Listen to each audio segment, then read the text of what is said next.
We will now formally launch the report. I request Mr. Kiran Karnik, our chairperson, to please come on stage. I request Ms. Rumchum Chatterjee, our vice chairperson for Helpage India, to come on stage. Anupama, who gave the presentation of the report, please do come on stage for the launch of the formal report. And of course, we have with us someone very hard to miss, Ms. Tagore, Sharmila Tagore. Please do come on stage for the formal report launch. Gupta ji, the last and not the least, the representative of the Senior Citizens Confederation, the president of the Senior Citizen Council of Delhi. Gupta ji, please आइए ऊपर.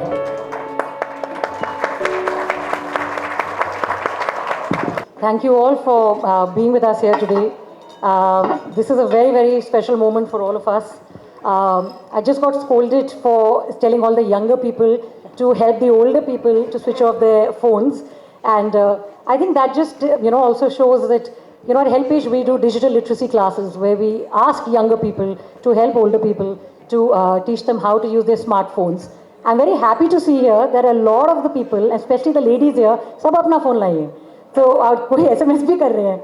So it's just good to see at least the people here are digitally empowered.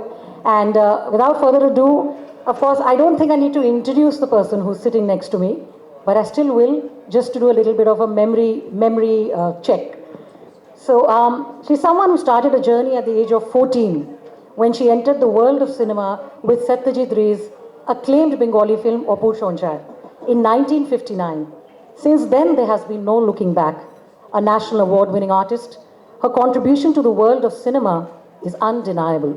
She continues to bring so many roles, stories, and characters to life through iconic and unforgettable performances in films such as Devi, Aradhana, Amar Prem, Daag, Kashmir Ki Kali, Mausam, Chupke Chupke. I mean, I could go breathless if I start listing out all the films, till her most recent release, Gul Mohar, which has received much acclaim.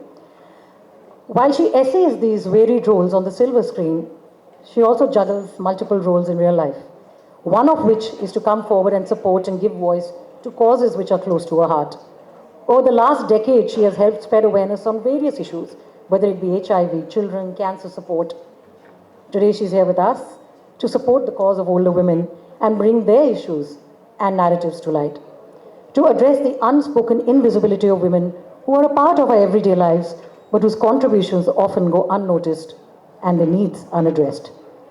Well, we hope that today's discussion at least pulls back this curtain of invisibility as we as a society sit and take notice of these silent warriors, workers, and see them beyond their traditional family roles. Please give a round of applause to the gracious, gorgeous, and amazingly talented Sharmila Tagore, someone who has lived life in her own terms and continues to do so. I'm going to request her for an enlightening conversation to share her experiences and learnings in life. Thank you, Sonali. Thank you so much for inviting me here. I came a little late and I just heard the last three panelists, and they were so good.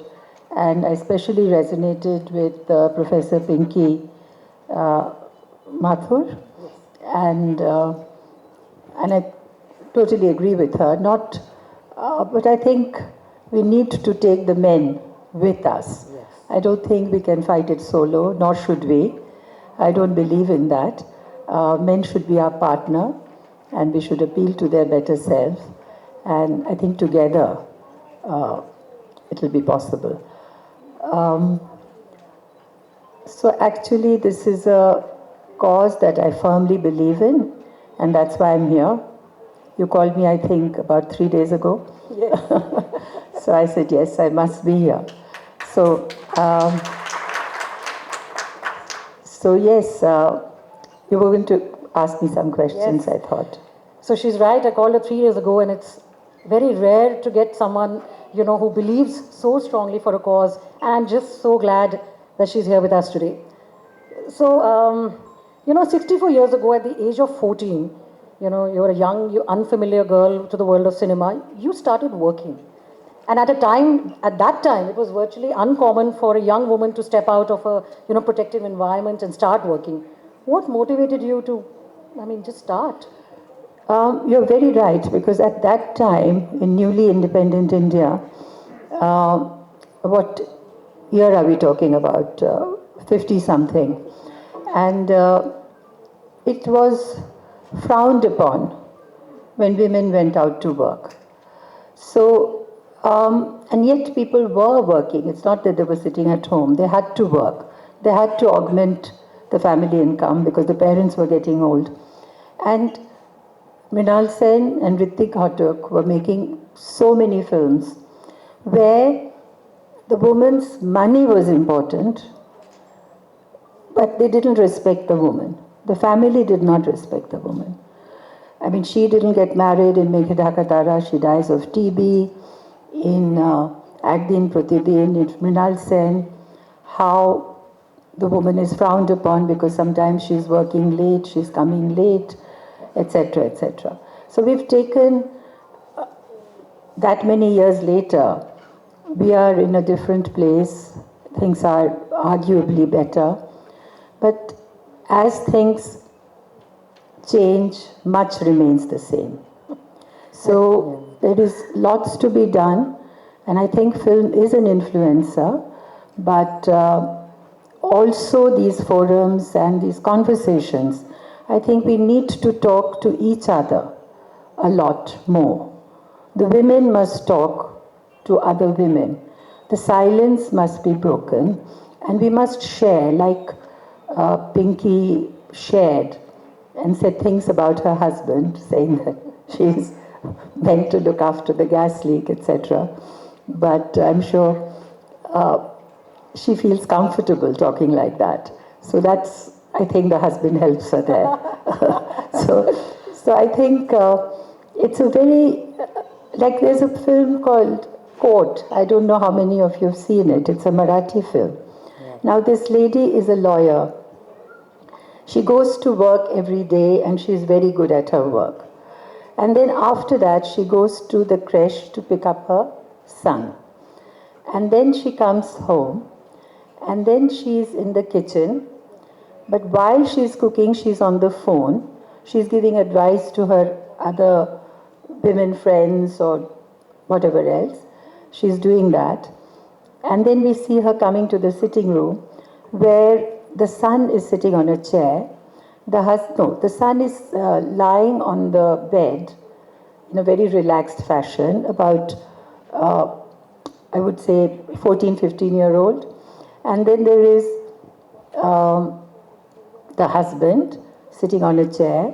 The girl is on the floor. They're all watching TV.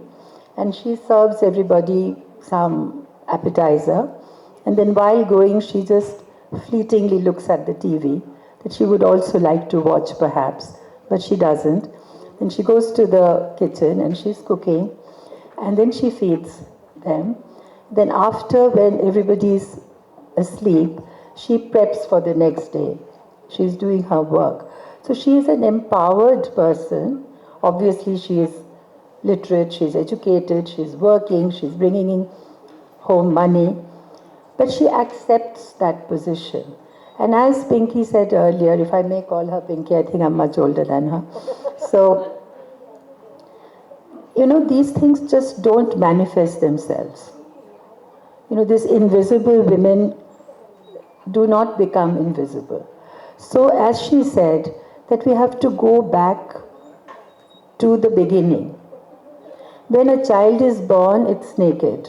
It doesn't have anything. Then the social induction starts.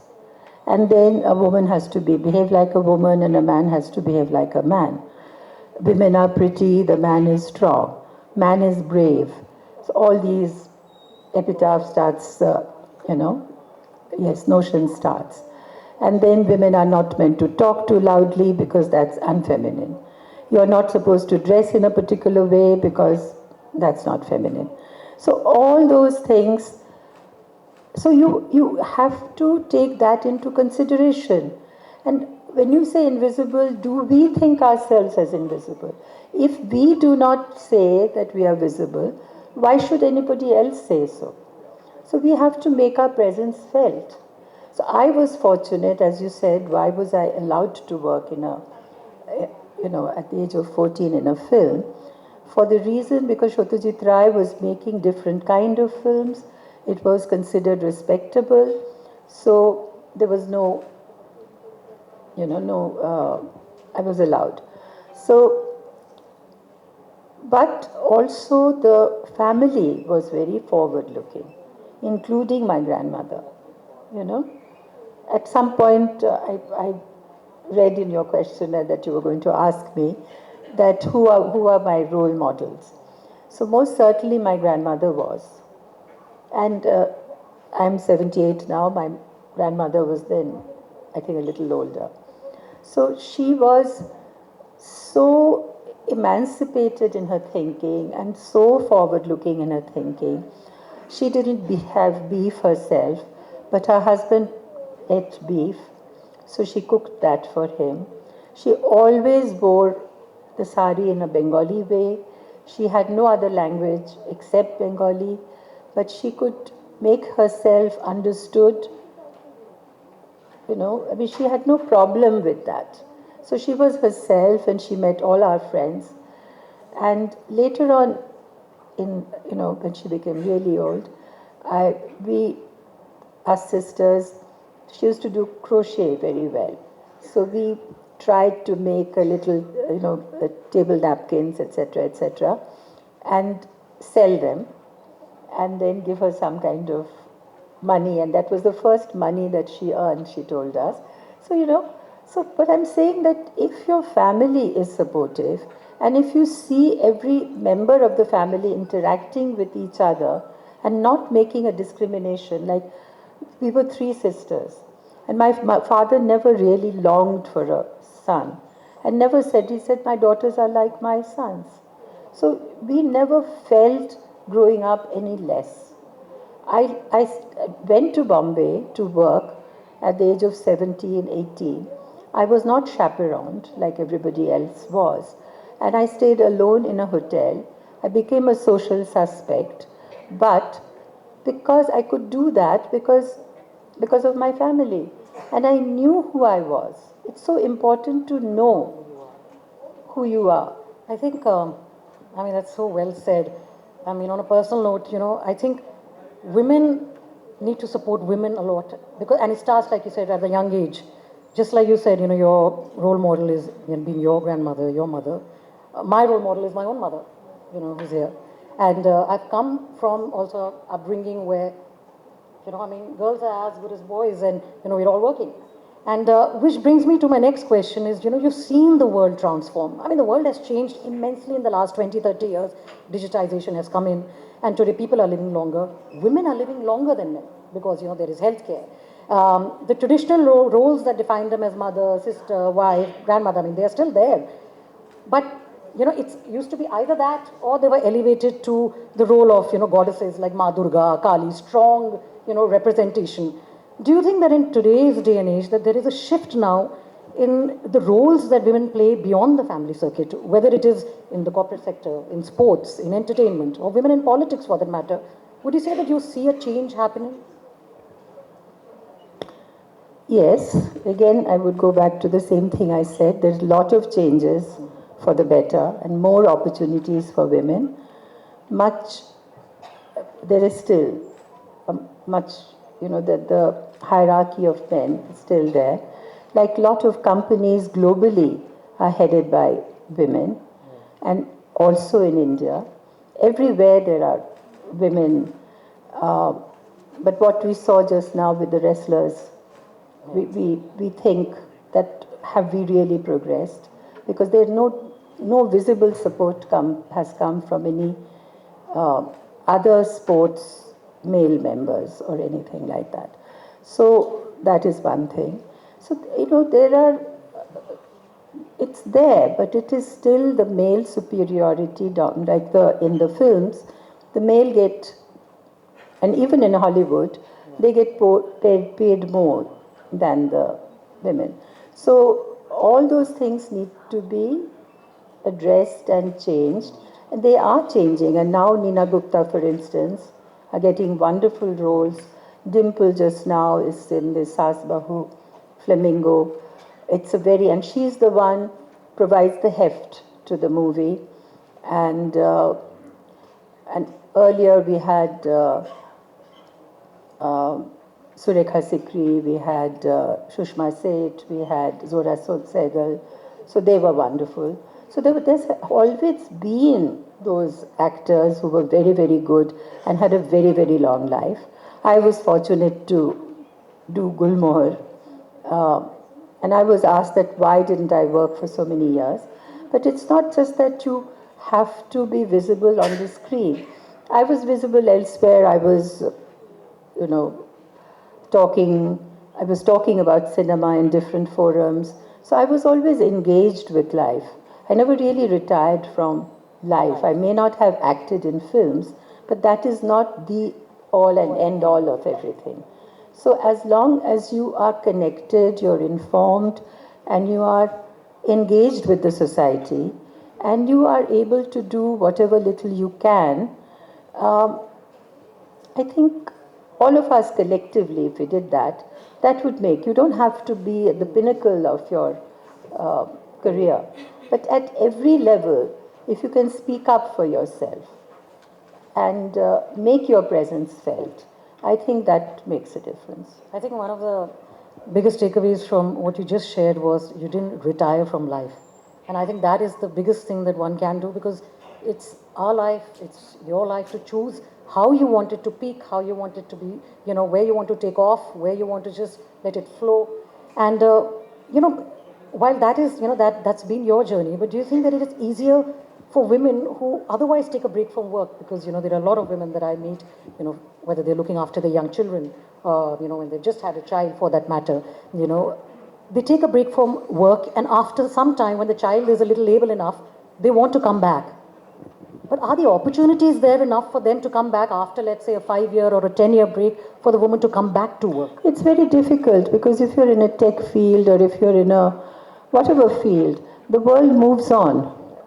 In 2 years, things are so different, and it's very, very difficult to catch up.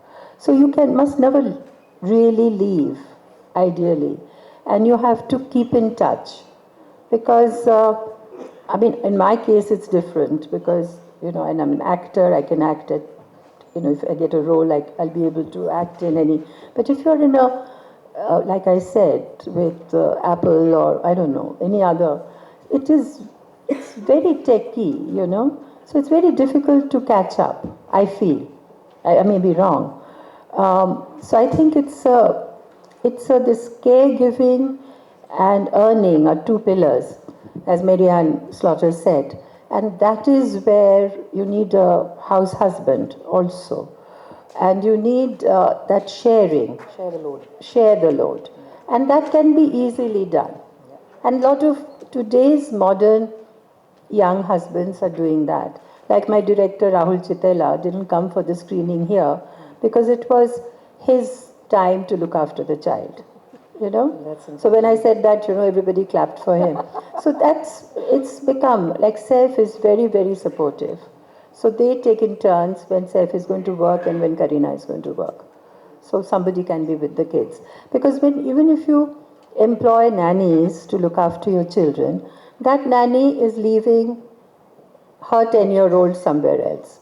So in the patriarchal society, somehow the elderly and the young were always looked after, because we lived in this joint family, and I grew up in a joint family, and we longed to be on our own, really, because now these parents are constantly hovering over their children, and we had our little own time where I think our imagination had time to grow. Now every moment is spoken for, from music to this and Spanish and whatever, which is a good thing.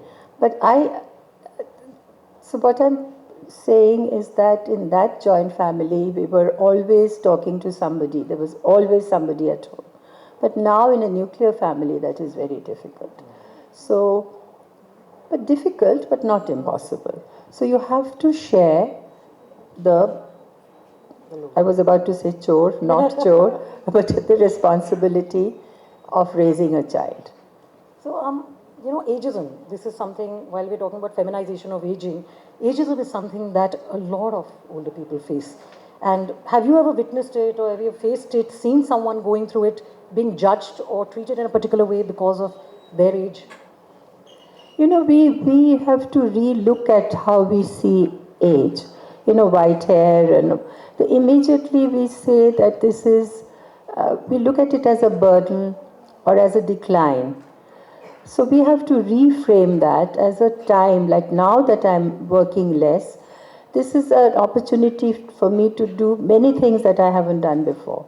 So to learn more things, to have more, look at future optimistically. Like you say about this tech things that some of us shy away from. But Soha was with me yesterday and she taught me a few things. So it's not impossible, it's not rocket science. It's just there is a laziness involved. But I'm just saying that we have to, but yes, that mindset, which is century old, is very ingrained in our society. You know, what will other people say? And everybody was talking about other people. If we take our parents to a government hospital, but I think AIMS is a wonderful institution, if you can get in, that is. And there are a lot of government institutions are really, really good. So it's they look after you better than the private. The private might be more comfortable and more expensive, but that doesn't necessarily make them. For burn, etc., Safdarjung is very good. We work very closely with acid survivors. We work very closely with domestic violence, with PCVC. They are based in Chennai. And they have their people at the hospital, so they know when a burn victim comes, and they're doing wonderful work there. And somebody said, I forget, that the police lady was talking about that, call us and we'll be there.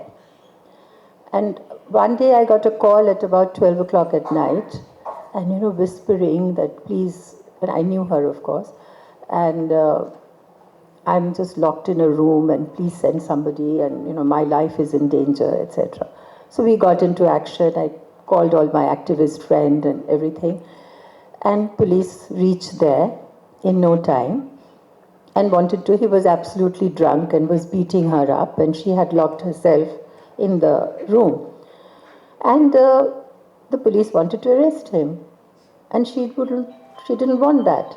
But despite that, the police took him to the police station, and the next day she withdrew her charges. So what will other people say? She would rather be married. Aap keh rahe the that people are changing, and now they rather walk away from that marital. But a lot of people want to stay in that abusive marriage because of other people. What, that dignity of the sindoor or whatever would change if she's on her own. And a lot of my friends also say that if you're like that, then you're prey to other men. Like your husband is protecting you from those eyes. So there are so many ways of looking at it, and so many, the kind of society that we live in, the way we are perceived, the way, all of us want to be good women. When we look at ourselves in the mirror, we want to be a good person. And that good, the definition of that good is like being a good wife and a good mother. And that means that you're not creating any boundary.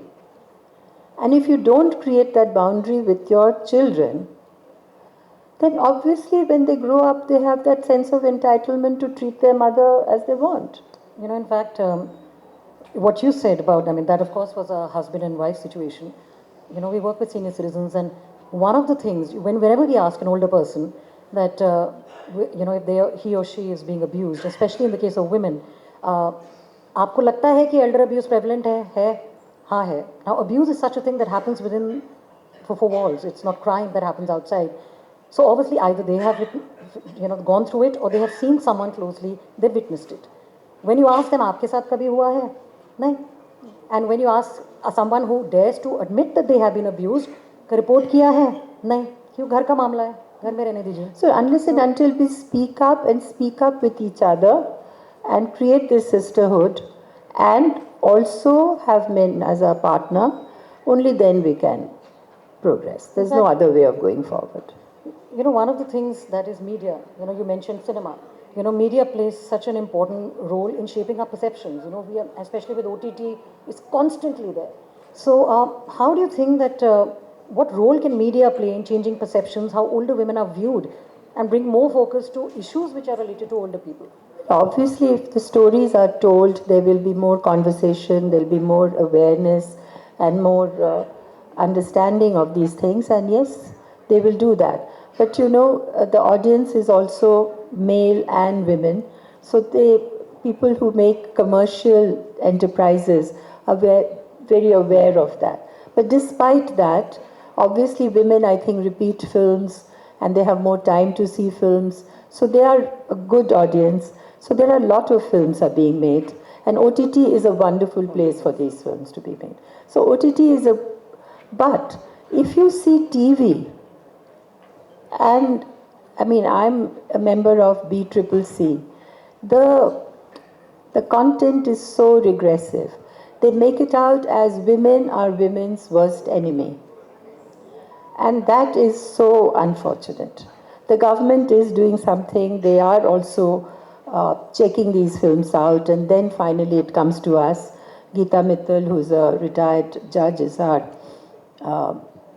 chairperson, and people like Ira Bhaskar and Arundhati Nag and a lot of people, Tara Murli are members, were members. It keeps changing every 3 years.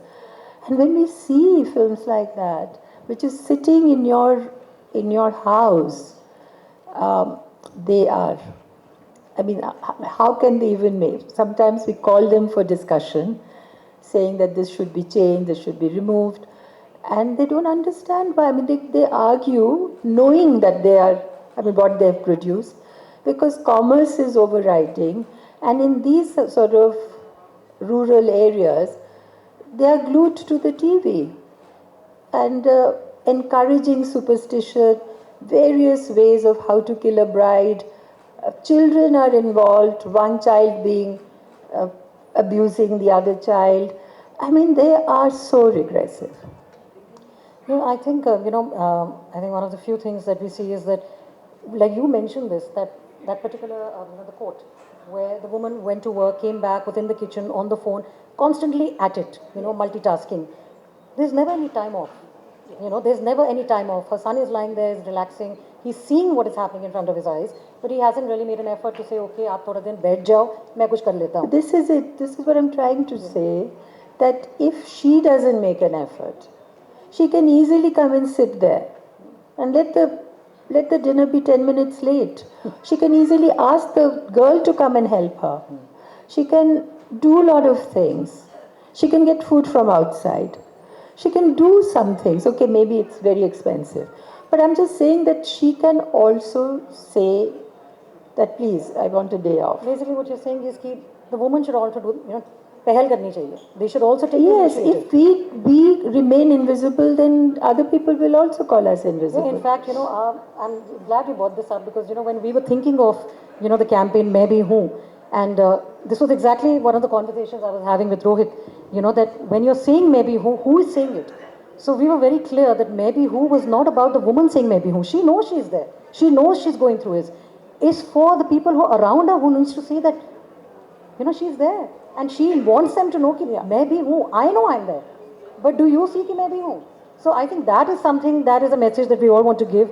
But I know we're running short of time. But lastly, I'm just so happy that you're here, that the message that you want to give to both the men and the women who are present here today, the young and the old, how can they help empower older women today? What can they do? I think is first and foremost is not take away their agency.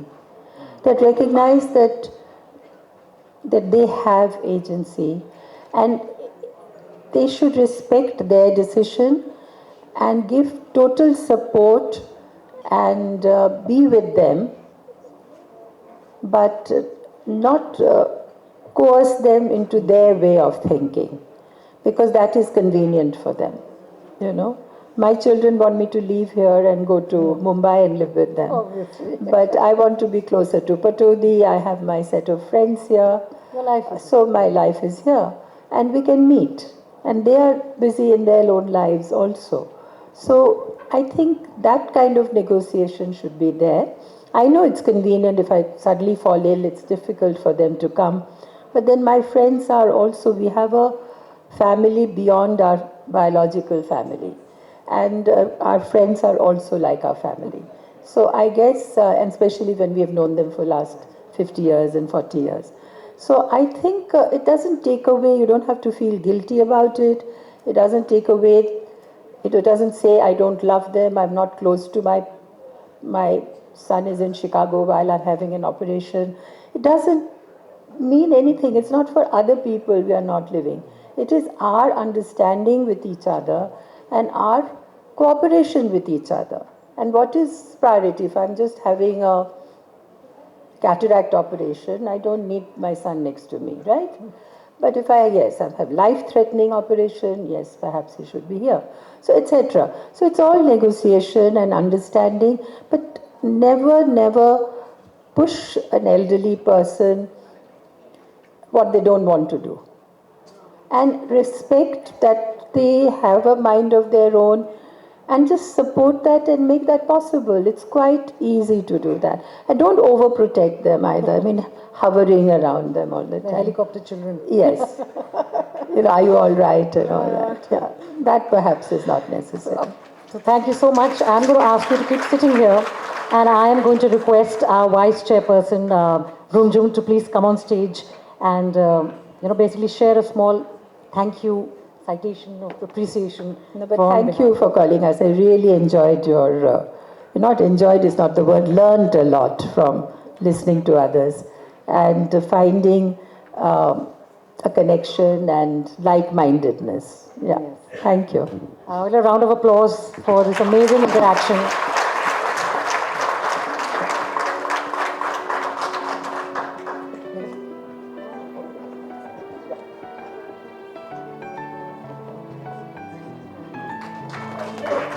I would request Mr. Kiran Karnik to please come on stage, our chairperson, to hand over the Helpage Memento. Kiran, if you could come on stage. Kiran actually surprised us today. Please.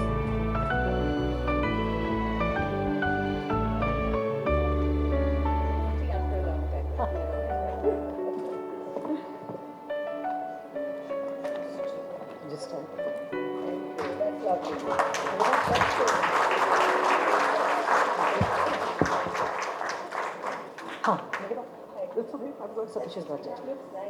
Ladies and gentlemen, the little memento that we have presented to Madam has a little bit of a write-up which I thought we would share with you. So here's what it said. Thank you, Madam, for supporting the cause of older women who are often the lost and last in line, and gracing us with your presence to mark World Elder Abuse Awareness Day. We truly appreciate the valuable, thought-provoking, and inspiring insights you shared with us during the launch of our national report on women and aging, invisible or empowered today. You brought alive the sentiments of the great Rabindranath Tagore, who in Ghare Baire wrote, "For we women are not only the deities of the household fire, but the flame of the soul itself." As an embodiment of an empowered and independent woman and a symbol of grace and dignity, you helped bring into the spotlight the often forgotten issue of older women and their rights. Women who are the invisible and silent warriors of our lives. Thank you once again, ma'am, for making our event so special.